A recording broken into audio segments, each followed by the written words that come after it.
A few weeks ago, I was having a conversation with one of my nephews. He was planning to start a business, and like most people who are planning to start businesses, he thinks he needs his own business because he couldn't get a good job that pays him well. Unfortunately, people in this category can hardly master the game called entrepreneurship.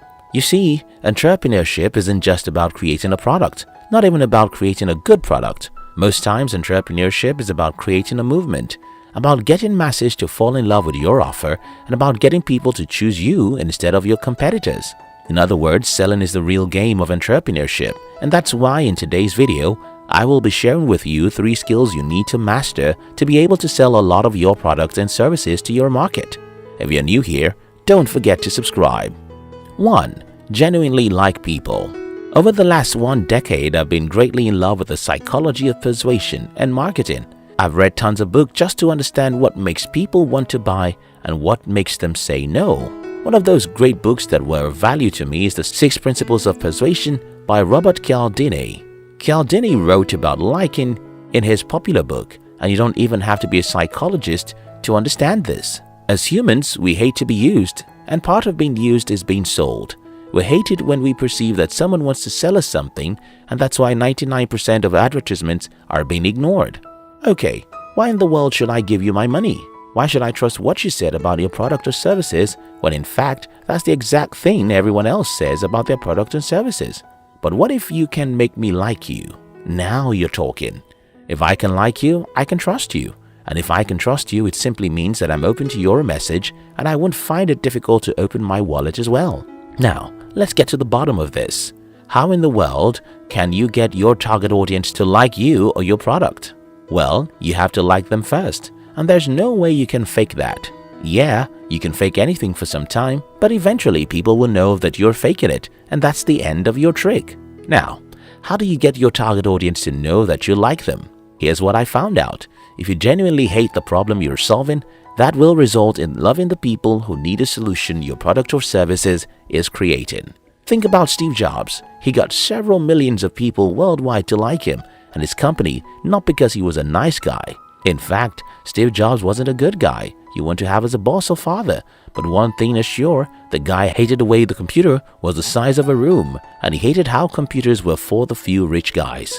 Because of this hatred for those problems, it was easier for him to get his target audience to like the solution he was creating and created a movement around that solution.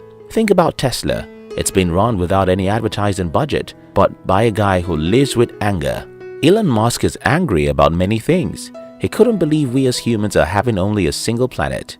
He couldn't believe that this single planet of ours is becoming warm and warmer, so his message is, if we don't do something about climate change, we're doomed. And how can we do that?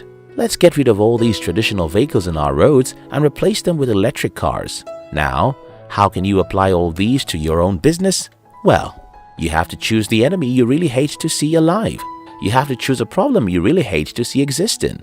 If you really hate the problem your product or service is trying to solve, then you'll be angry about how such problems makes life difficult for your target audience, and they will receive this as love for them, which is, and in turn, they will like you or your product. If you forgot all my rant in this video, don't forget this. Nobody really loves to be sold to.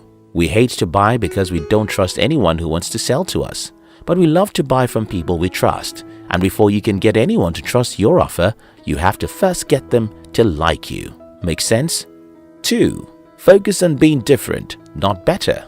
Up until around 2008, my approach to business was, let's build a better product. However, in the year 2008, God sent a book my way, titled, What the Rich Know and Desperately Want to Keep Secret. This book isn't a great book by the standard of many other bestsellers, but I learned from it something that will forever change the way I look at entrepreneurship. The concept is called Unique Selling Promise, USP. This concept is simple, yet most entrepreneurs don't take it seriously. Think about this question. Why should I buy from you? If you're selling what 10 other people are selling, why should I buy from you? Why should I choose you instead of others? Then someone will tell me, because my product is better. Another person will say, because my price is cheaper. The problem with these 2 answers you gave is that first, cheapness is not an appeal. In fact, having the cheapest product in the market can often be interpreted to mean having a substandard product and claiming to be better than your competitors is hard to prove. Here's what I mean. The human man can easily see what is different, while it is very difficult to see what is better. Seth Godin calls this the purple cow. If we're both selling cows, it is difficult for me to convince a cow buyer that my cows are healthier than yours. But if they are purple, they'll definitely catch attention. After I learned this concept, my approach has been, how can we be different? Not how can we be better?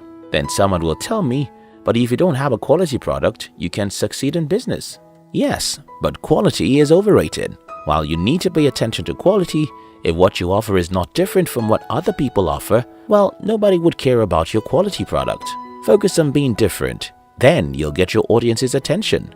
Since attention is the most valuable asset in selling, you can use it to sell more of your products than if you are trying to be better than your competitors. 3. Service, don't sell. One of the Bibles of my life is Claude C. Hopkins' book, Scientific Advertising. You see, Hopkins was one of the greatest marketers of his generation. He sold more stuff than 99.9% of marketers or entrepreneurs, and you know his secret? Well, he never really sells. He instead offers services. Here is one quote from his book. The best ads ask no one to buy. That's useless. Often they do not quote a price. They do not say that dealers handle the product. The ads are based entirely on service. They offer wanted information. Now, listen to this. The best product is not presented as a product, but as an instrument of revolution. Because people are selfish, the only product that will earn their devotion are those that are presented by someone who has already done them a service.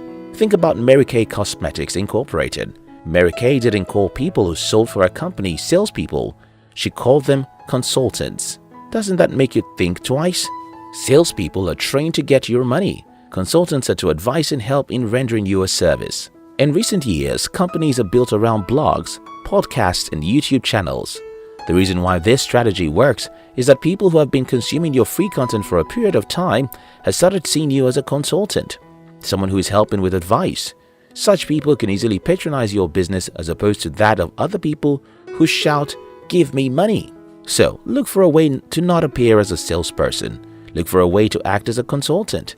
Offer advice and help. At the end of the day, those who truly get us to buy again and again are those who don't try to sell to us. These people differentiate themselves from the crowd in the market.